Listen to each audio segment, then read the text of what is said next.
il était quand même très suivi. On le voyait, parfois de manière plus ou moins réussie. Ça n'a pas toujours été favorable. Effectivement, les Et il images qu'on n'allait pouvait pas avoir. forcément skier d'ailleurs. Je vous signale, pour avoir skié avec lui, qu'il Oui. skie pas mal du tout. Ah bon, bah, Au tant mieux. passage. Bon, on va se recentrer. Contrairement à ce que vous laisseriez entendre. On va se recentrer sur le couple Macron, Tugdual de Nice, cette énième carte postale après Chambord, après d'autres vacances. Qu'est-ce que ça vous inspire? En fait, justement, c'est ça la grande différence avec François Hollande ou Nicolas Sarkozy, c'est que les vacances ou les séjours de week-end d'Emmanuel Macron ne choquent pas, ou en tout cas renvoient plutôt à chaque fois une image positive. Il y a eu une petite polémique sur Chambord qui, honnêtement, a été bien moindre que ce que ça aurait pu être si Nicolas Sarkozy, par exemple, y avait été. Et Nicolas Sarkozy, quand il est allé au Canada, où on lui reprochait des vacances trop jet-set, quand François Hollande allait au Fort de Brégançon et qu'il portait un polo beige, on lui reprochait d'être trop normal. De toute façon, on reproche toujours. Oui, mais sauf à Emmanuel Macron qui, pour reprendre une métaphore montagnarde, glisse un peu sur tout cela. D'une part parce que politiquement... Pas tout à fait, parce que quand même on l'a pas raté avec Chambord. François Ier, c'est le président monarchique. Quand même, il y a eu une petite offensive. Il y a eu 3 éditos et demi. Il y a une petite offensive quand même. Honnêtement, je suis pas sûr que dans l'opinion ça mais là, il fait vraiment très pris. attention justement. Et la on a Mongie, l'impression parce que la Mongie, c'est station familiale, c'est ce que disait le directeur de l'office de tourisme. C'est pas la jet set chez nous. C'est pas les milliardaires de Courchevel. Ouais, effectivement. C'était le maire ou c'était le Je crois que c'était l'office du tourisme. Le maire de Bigorre, je crois. Mais bon, allez-y. En tout cas, effectivement, la Mongie, pour y être déjà allé aussi, c'est vrai que c'est l'anti-Courchevel. C'est une station des Pyrénées qui est une des meilleures stations des Pyrénées, quand même, d'ailleurs, en termes de domaine skiable. Mais voilà, c'est ce genre de station où il n'y a pas des restaurants où vous mangez de la truffe, il n'y a pas, vous ne buvez pas du cheval blanc le midi, et le forfait à la journée ne coûte pas la moitié. Il n'y a pas de palace de Bernard Arnault, et voilà. Donc alors après, ça fait sens aussi. Enfin, je pense que ça arrange Emmanuel Macron parce que d'une part, lui, ça fait sens pour lui puisque sa maman a une maison pas loin de sa grand-mère a une maison pas loin de la station, et que il y avait ses habitudes. Il a dit qu'il avait appris à marcher là-bas et à skier là-bas, et ça tombe bien puisque effectivement. On ne pourrait pas, aujourd'hui, ça passerait pas dans l'opinion qu'un président de la République aille skier à Aspen aux États-Unis ou dans les plus belles stations des Trois-Vallées. C'est Giscard qui avait inauguré le président qui skie, on s'en souvient, ses premières images. Il aimait beaucoup le ski. Oui. Ouais. Apparemment, c'est Brigitte qui lui a dit qu'il faut qu'il prenne des vacances. Il est un peu crevé là. Faut partir une semaine. Il faut reconnaître qu'on pourrait l'être à moins. Compte tenu de son agenda des derniers jours, voire des dernières semaines, ou pratiquement depuis qu'il est élu président.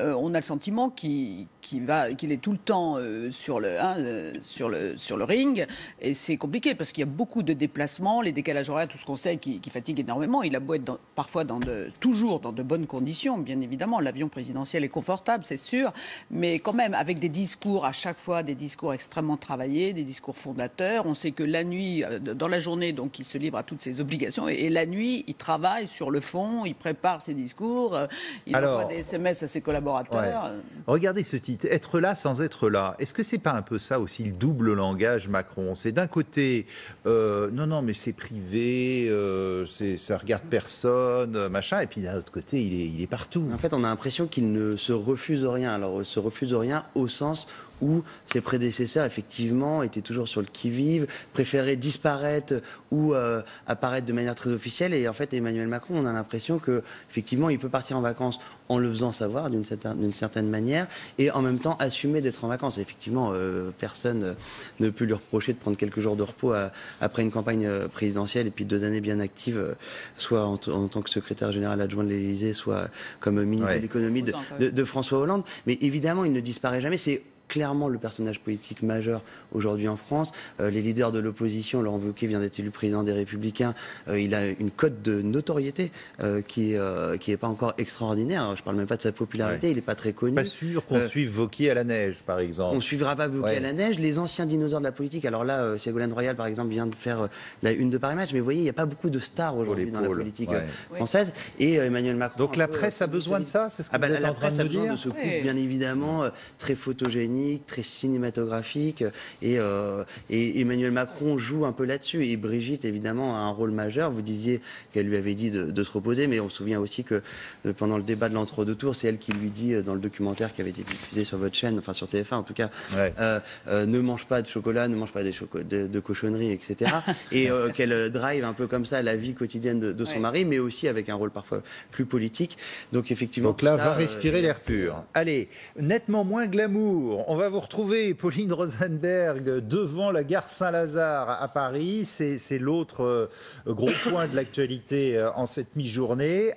Alors, quelle mouche a-t-il piqué Emmanuel Macron? Il inonde nos écrans, pas un jour sans qu'on ait une photo inédite, une vidéo, une interview ou un tweet. Apparemment, ça grimpe, il monte, il grimpe dans les sondages. Mais il n'avait pas dit qu'il voulait une présidence aveugle, il a dit qu'il ne voulait pas une présidence bavarde. Là, on voit des images, il ne parle pas. Ah, il parle beaucoup. En l'occurrence, il parle beaucoup moins. Il s'exprime quand même beaucoup plus que ses prédécesseurs. Non, il s'exprime beaucoup moins que François Hollande. François Hollande parlait tous les 2 jours. Oui, mais François Hollande parlait beaucoup en off.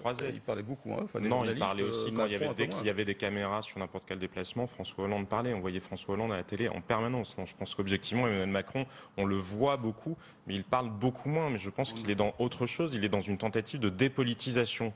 Emmanuel Macron, sa communication, elle est là. Au-delà du fait d'avoir l'air plus ou moins sympathique ou dans des cadres plus ou moins avantageux, je pense qu'il veut dépolitiser la fonction présidentielle pour éviter les polémiques. Il est entré dans une présidence qui veut être très technique, en quelque sorte, au sens enlever à la politique les petites polémiques du quotidien. Alors Olivier, vous n'êtes pas d'accord? Non, c'est pas ça, c'est que je trouve que Emmanuel Macron, c'est une sorte de président hybride. Pour moi, il me rappelle des fois Mitterrand, parce qu'il veut incarner vraiment les fonctions régaliennes, on l'a vu avec le Niger, etc. Donc là, il occupe quand même l'espace médiatique. Et puis d'un autre côté, il me rappelle Sarkozy, parce qu'on avait quand même l'histoire du chien. Bon, après, ça, c'est tous les présidents de la Ve République, l'histoire du chien. Mais c'est vrai qu'on est dans un président qui est quand même très actif, très moderne, etc. Donc il y a quand même, il occupe l'espace médiatique de toute façon, aussi comme Nicolas Sarkozy. Parler, c'est tenir un propos. On est quand même dans l'hyper-président, il faut être honnête. Il est là, sans être là, mais il est là. Voilà, il est là. J'étais à l'émission de TPMP, puisque j'étais invitée, on faisait avec SOS Autisme une petite surprise à Cyril Hanouna. Donc j'étais là. Et c'est vrai que quand j'ai entendu Emmanuel Macron répondre à Cyril Hanouna, j'étais un peu surprise et je trouvais que c'était peut-être pas non plus obligatoirement sa place de répondre. Cyril Hanouna l'a appelé pour fêter son 40e anniversaire. Voilà, et je trouvais que c'était peut-être pas obligatoirement la place d'un président dans ce genre d'émission. Après, je trouve qu'en effet, on a toujours une petite sortie, soit de son épouse, soit de lui. Et c'est vrai qu'au bout d'un moment, on a quand même l'impression qu'il est bien là. Alors, faut-il occuper à non-stop l'espace médiatique pour être populaire? D'abord, allez-y, si vous voulez. Non, je vous en prie. Non, mais d'abord, si on regarde un petit peu dans le rétroviseur, on a eu 2 présidents auparavant très atypiques. Alors, chacun a son image et chacun la sculpte. Il y a 10 ans, à cette époque, par exemple, on avait Nicolas Sarkozy qui était en Égypte et qui déclarait, après l'épisode de Disney, déclarait à la France entière qu'il avait une nouvelle femme dans sa vie, qu'il allait avoir la sortie de route médiatique à Petra quelques semaines plus tard avec Carla et le fils de Carla. Après, on a eu un François Hollande qui, par rapport à sa vie personnelle, même si un président appartient aux Français, a joué au chat et à la souris et a plutôt fermé les images de ses vacances, de ces choses comme ça, et de sa vie amoureuse, avec aussi des dérapages terrifiants. François Hollande sur un scooter. Paparazzé un matin avec des croissants, ou un François Hollande pris en photo pendant des vacances en France, alors qu'il n'avait pas choisi le moment. Emmanuel Macron, il est moderne, il choisit ses moments, c'est un président très photogénique. L'Élysée en joue, un coup avec madame, un coup avec le chien, un coup les 3 ensemble, un coup à la Mongie, un coup je fais un aller-retour dans une émission populaire, etc. Il cadence, il est photogénique. Quand il doit parler dans les sommets internationaux, évidemment qu'il est là, mais il choisit, il assume. Donc à partir de là, il est maître de son image. Ses conseillers ont très très bien compris ce qui allait sur les réseaux sociaux, ce qui était, on va dire, du perron institutionnel tapis rouge représentant la France, et il est plutôt impeccable, et ce qui était dans le gossip entre les deux, parce qu'il a 40 ans, on vient de le fêter, les Français l'ont fêté quelque part avec lui pendant ces derniers jours, donc il a des petits curseurs, un petit coup les réseaux sociaux, un petit coup Voici, un petit coup Paris Match, un petit coup aussi Le Monde, les Échos, l'Opinion, etc. Et les grands médias télévisuels, et donc cette stratégie-là est totalement assumée. Et lui, il y va. Ah oui, il n'hésite pas à se prêter à des interviews pipolisantes, papier glacé, comme dans la dernière interview sur France 2 de Laurent Delahousse. Il a été très critiqué pour cette interview par l'opposition, mais apparemment ça plaît aux Français. C'est-à-dire qu'il fait sa communication et c'est repris. Alors est-ce que c'est les médias qui en font trop? Est-ce que c'est lui qui en fait trop? Là encore, on voit bien à chaque fois qu'il y a une image, simplement le tweet sur le perron de l'Élysée pour la carte de vœux de Noël, si je peux dire, elle a quand même été reprise, relayée à n'en plus finir. Voilà. Mais cela dit, la façon de faire est intéressante parce que elle cherche effectivement à dépasser les clivages traditionnels. Et il arrive à trouver à la fois par les mots et par l'image une capacité en fait à mobiliser des consensus autour de ça, ou de ce qu'il envoie en termes d'image ou de ce qu'il dit en termes de mots. Et c'est assez juste. Sans doute, effectivement, est-ce plutôt le fruit d'une très bonne réflexion en amont de ces Oui, avec Ismaël et Mélina, notamment, qui sont actuellement avec Bruno Roger Petit, qui sont porte-parole. Voilà, je pense une très bonne capacité à sentir les mots du moment et donc à les reprendre et à les utiliser pour finalement créer ces lignes de consensus qui sont assez fédératrices. Mais ça fonctionne plutôt pas mal. Alors, évidemment, c'est pas encore soumis au feu dur de peut-être certaines épreuves qu'on aura en 2018. Peut-être que face à Notre-Dame-des-Landes, ce sera plus compliqué de trouver les bons mots. Mais en attendant, c'est vrai que quelque part, ça crée une accroche entre l'opinion de manière globale et puis le chef de l'État. Et ça, c'est plutôt satisfaisant. Alors oui, il faut trouver le chemin. Il ne faut pas trop en faire. Mais d'une certaine façon, ça permet en tout cas d'avoir un Jupiter qui parle.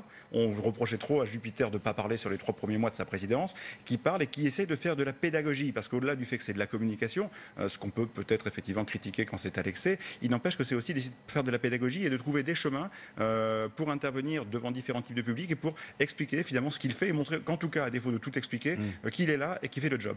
On doit voir les images. Il aime maîtriser sa com. On doit voir les images de l'opération Marseille. Il aime se regarder aussi. Souvenez-vous, mais... des vacances soi-disant discrètes comme celles de tous les Français, mais finalement il retweet des photos et une vidéo de lui jouant avec les footballeurs. Mais ça, c'était peut-être des erreurs. Un club populaire, l'OM. C'est peut-être qu'il ne refera peut-être pas ça dans un deuxième temps. Parce que la première phase de l'été, après, quand il avait mis sa tenue Top Gun, etc., il y avait quand même un côté. Emmanuel Macron aime beaucoup se regarder. Et je pense qu'on en avait atteint les limites en termes de bénéfices de communication. Mais là, maintenant, il maîtrise très bien sa communication. En effet, il y a 2 axes. Il y a une espèce de personnalisation. C'est le président travaille pour nous. Regardez, dans la fameuse interview de Laurent Delahousse, c'était même « Alors, vous travaillez même la nuit ?» Oui, il travaille même la nuit. Nous pouvons dormir tranquille. C'est littéralement le président veille sur nous. Oui, mais après, il fait ce qu'il veut de sa vie privée, et peu importe, je suis pas certain que pour autant, il veille plus sur nous que ses prédécesseurs, parce qu'il dort moins la nuit. Il y a une très grande personnalisation, de dire « je suis là, ne vous inquiétez pas », et il est plutôt rassurant par rapport à ses prédécesseurs, ou notamment à soit à Nicolas Sarkozy, qui pouvait paraître inquiétant, parce qu'il était peut-être plus agité, soit à François Hollande, parce qu'il paraissait assez brouillon, et finalement ne jamais trop savoir où il en était. Ouais. Là, lui essaie d'incarner un président qui, effectivement, est plus technique, et c'est ce que je vous disais tout à l'heure, il est aussi dans une forme de dépolitisation, parce que la pédagogie qu'il fait, elle n'est pas tellement politique. Il est justement dans le déminage, mais c'est comme s'il considérait que la plupart des dossiers étaient techniques, et que si vous avez des experts, vous pouvez bien les gérer. Là où, effectivement, ces dernières années, probablement, la vie politique française s'était enlisée dans la mauvaise politique, la politique avec un petit P, la pol-pol, comme disent certains. Mais je ne suis pas certain qu'il soit très bon pour la démocratie française de renoncer à la politique avec un grand P. Il y a des questions qui sont éminemment politique, mais vraiment au sens de débat, de choix idéologique. Et Emmanuel Macron est en train d'essayer de nous convaincre que non, ces choix-là n'existent plus, et que comme lui est compétent, et que par ailleurs ce sont des sujets techniques, c'est circulé, il n'y a rien à voir. Je ne suis pas certain qu'à long terme, c'est certainement très efficace en com à l'heure actuelle, à long terme pour la démocratie française, n'oublions pas quand même qu'il y a énormément de gens qui, quoi qu'en disent les enquêtes d'opinion, ne votent plus, sont dans le retrait, qui ne se sentent plus concernés, qui n'ont pas l'impression que effectivement les hommes politiques français au sens large traitent véritablement les problèmes de la société. Alors, pour ces vacances de Noël, il a joué le Big Brother, mettant une grosse pression sur ses ministres, sur les conditions de prise de vacances, conditions draconiennes. Mais lui, parce qu'il y a la Mongie, on l'a vu hier à la terrasse d'une brasserie, que va-t-il faire aujourd'hui pour désamorcer ce côté dilettante qu'il déteste en fait par-dessus tout? Je vous mets ma main coupée qu'il va encore communiquer à la Mongie. Qu'est-ce que vous en pensez? Qu'est-ce qui va se passer aujourd'hui à la Mongie? On va avoir un tweet, on va avoir une vidéo, on va voir ses équipes, du Facebook Live, on va voir... Qu'est-ce qu'on va voir? C'est assez intéressant parce que finalement, d'une certaine façon, il veut être dans la peau du héros, ça c'est clair, mais d'un héros quand même qui a une vie normale. parce qu'on est aussi dans une période très critique où la moralisation à la petite semaine fait que globalement, s'il fait un écart un peu bling-bling, on l'a vu à Chambord, ça revient très fort. Donc là, il fait des vacances qui sont comme des vacances normales. La Mongine, c'est une station sympa. Enfin, il n'y a même pas de neige. En plus, chez un copain, donc chez un vieil ami, donc on voit qu'il y a quand même une fidélité. C'est sa grand-mère qui a. Mais c'est difficile. Comment est-ce qu'on peut avoir une vie normale et aller quelque part dans une station, passer quelques jours? De toute façon, ce sera toujours très difficile à interpréter, très difficile à ne pas médiatiser, parce que tout le monde a envie d'y aller, bien sûr. Bon, cela dit, l'important. Ce que je peux vous dire, c'est que c'est Brigitte Macron qui a insisté pour qu'il aille à la Mongine. Oui, c'est vrai. Parce qu'il était invité, pour tout dire, il était même invité à Val d'Isère, à Courchevel. C'est lui qui n'a pas souhaité aller dans les Trois-Vallées. Je pense que compte tenu du contexte, il a eu raison. Non, mais c'est la seule chose qu'on peut souhaiter, c'est qu'au-delà. Il est cornaqué par son épouse en termes de communication. Au-delà du côté communication et autres, il ne faut pas perdre de vue que ça reste un homme. Il a une femme qui le conseille, qui est peut-être une des rares personnes qui a une influence sur lui et qui lui dit: tu vas débrancher quelques jours. On va prendre un peu de recul, prendre un peu de hauteur, respirer de l'air pur. Ça peut lui faire du bien parce que malgré tout, depuis qu'il est arrivé, il chôme pas, quoi. Regardez l'air pur. La Mongie, c'était en avril dernier. On a les images. Souvenez-vous, c'était avant la présidentielle. On va le voir avec son épouse. Regardez, voilà. À la terrasse avec Brigitte Macron. Et puis avec des petits camarades, il a poussé la chansonnette. Mais c'est un peu son plateau d'aiguillère, comme Nicolas Sarkozy avait ça chez Suzanne au Grand Bornand à l'époque, et il en avait fait un rendez-vous à la fois amical et aussi très politique.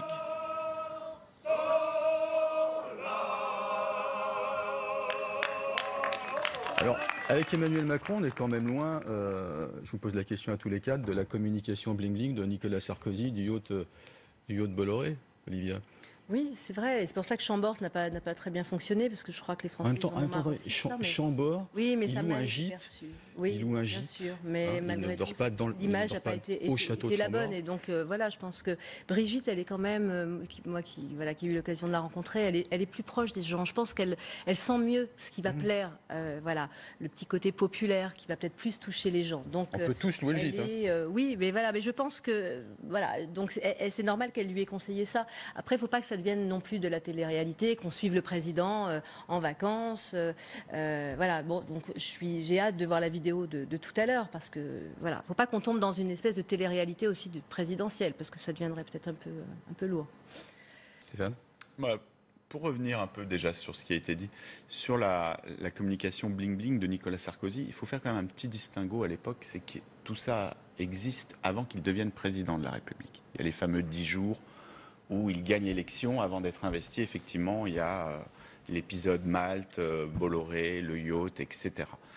Mais ce qui est très intéressant là, ce que fait Emmanuel Macron aujourd'hui, c'est qu'il a observé de l'intérieur ce qu'avait fait ou pas fait d'ailleurs François Hollande.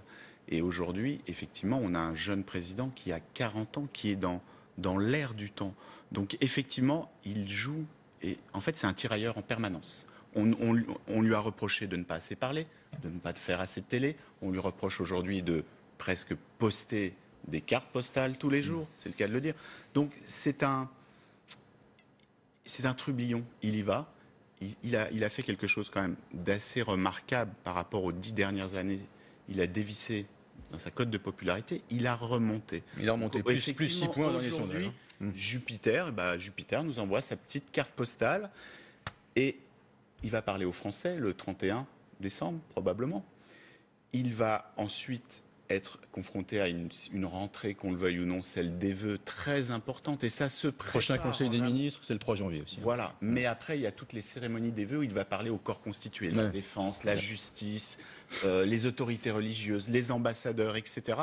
Donc tout ça participe effectivement à un moment de détente pour les Français. Mais après, on va rentrer dans la réelle politique. Alors un mot.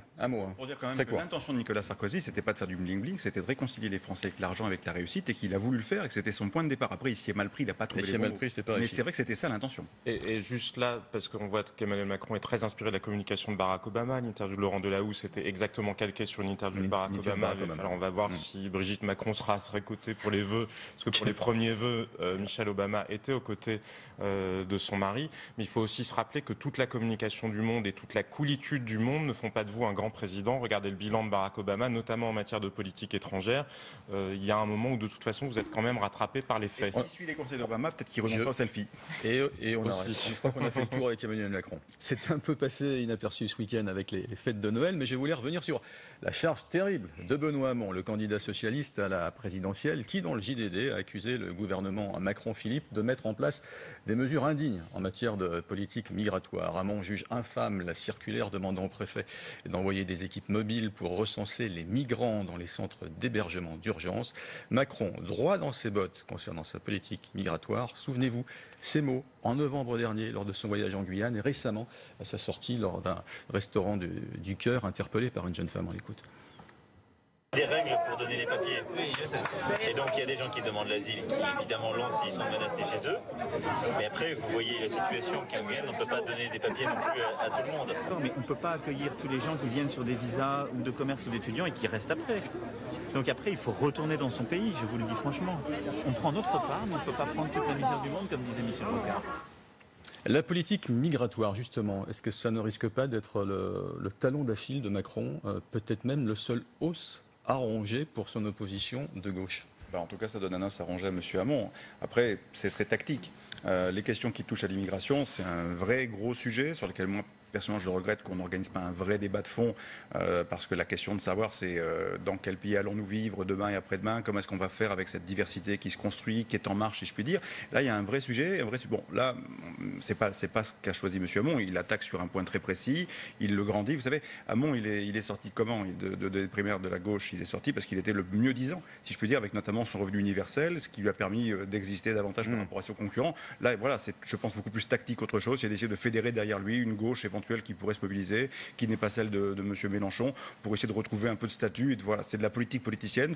Je pense que ça n'ira pas très loin. C'est dommage, là encore, que chaque fois qu'on est sur des sujets de fond comme cela, on les ramène par la petite porte, par un détail qui est en fait uniquement cette circulaire et qui, franchement, n'est pas le reflet de l'ensemble de la politique d'abord du gouvernement et deuxièmement, qui n'est pas non plus la bonne manière de poser le problème par rapport au sujet de l'immigration. Alors, la gauche fait front contre la politique de Macron. Très vite, on écoute le socialiste François Calfon. C'était ce matin dans notre matinale sur LCI.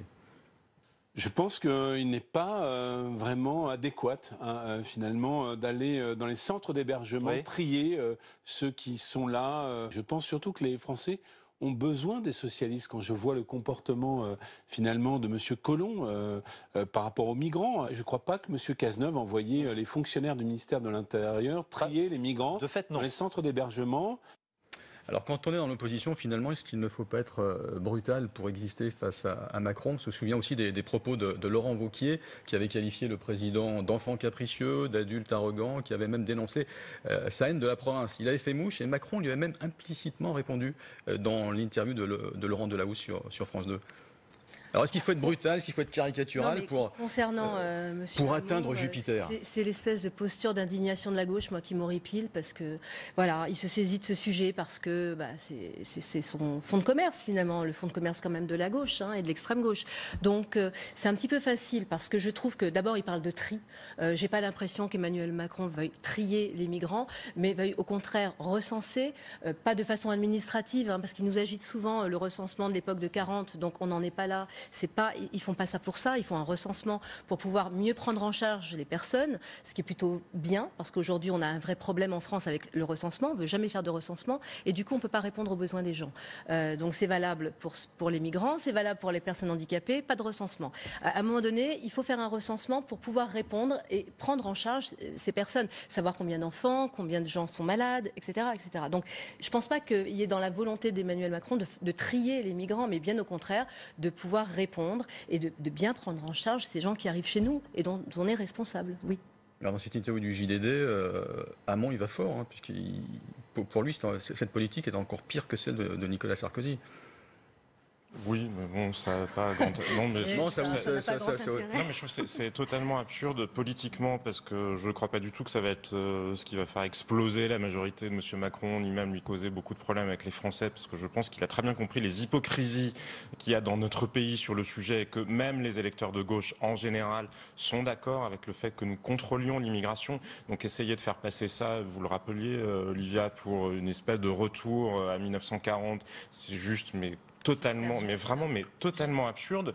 Après, si M. Hamon ferait mieux de regarder ce qui s'est passé dans les gouvernements auxquels il participait, parce que de toute façon, la réalité, c'est que tous mènent la même politique et qu'il y a eu plus d'expulsions pendant le quinquennat de François Hollande qu'il n'y en a eu pendant le quinquennat de Nicolas Sarkozy. On mentait même à l'époque de Nicolas Sarkozy un peu sur les chiffres pour donner l'impression qu'on expulsait plus que ce qu'il ne parvenait à faire à l'époque. Et je vais vous dire, là où Emmanuel Macron, pour le coup, revient dans une hypocrisie, c'est qu'on n'arrivera jamais à mener la politique migratoire qui correspond au discours officiel qu'on tient tant qu'on restera dans les conventions qui nous lient avec la Cour européenne des droits de l'homme. Puisque de toute façon, les juges, une fois, et heureusement, nous vivons dans un état de droit, loin de moi l'idée de dire qu'il faudrait se débarrasser des juges, mais à un moment, il faut choisir. Soit il y a une politique migratoire que nous choisissons au niveau national et avec une intention qui est celle de contrôler les frontières et d'arrêter l'immigration, ce qui correspond quand même à la demande, ce que la gauche a l'air d'oublier, mais on vit quand même en démocratie. Il y a une majorité de gens qui ont cette demande politique-là, mais pour arriver à le faire,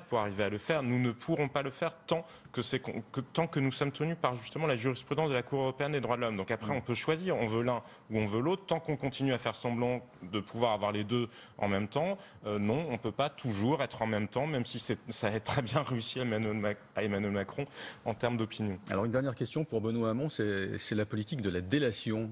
Est-ce que le président est prêt à prendre en compte ce vent humaniste qui semble faire écho sur les réseaux sociaux, finalement, une façon comme une autre de ménager aussi sa gauche? Il faut déjà que Benoît Hamon se rappelle de la jurisprudence Leonarda, qui a marqué de son empreinte justement le quinquennat de François Hollande, dans laquelle il a participé. Il a été quand même ministre de François Hollande, même si après... Ouais. C'est toujours la politique du pire qui est portée. Effectivement, en ce moment, on a à gauche, dans cette recomposition qui est en train de se produire, des gens qui cherchent effectivement à être dans l'outrance. C'est ce que fait Benoît Hamon en voulant aller chercher, en employant des mots sur la politique de délation, etc. On n'en est pas encore là. Ce que disait Jean-Sébastien Ferjou, il a raison. Il va falloir effectivement voir le carcan européen, faire une politique d'immigration en France réelle ou pas, et y aller.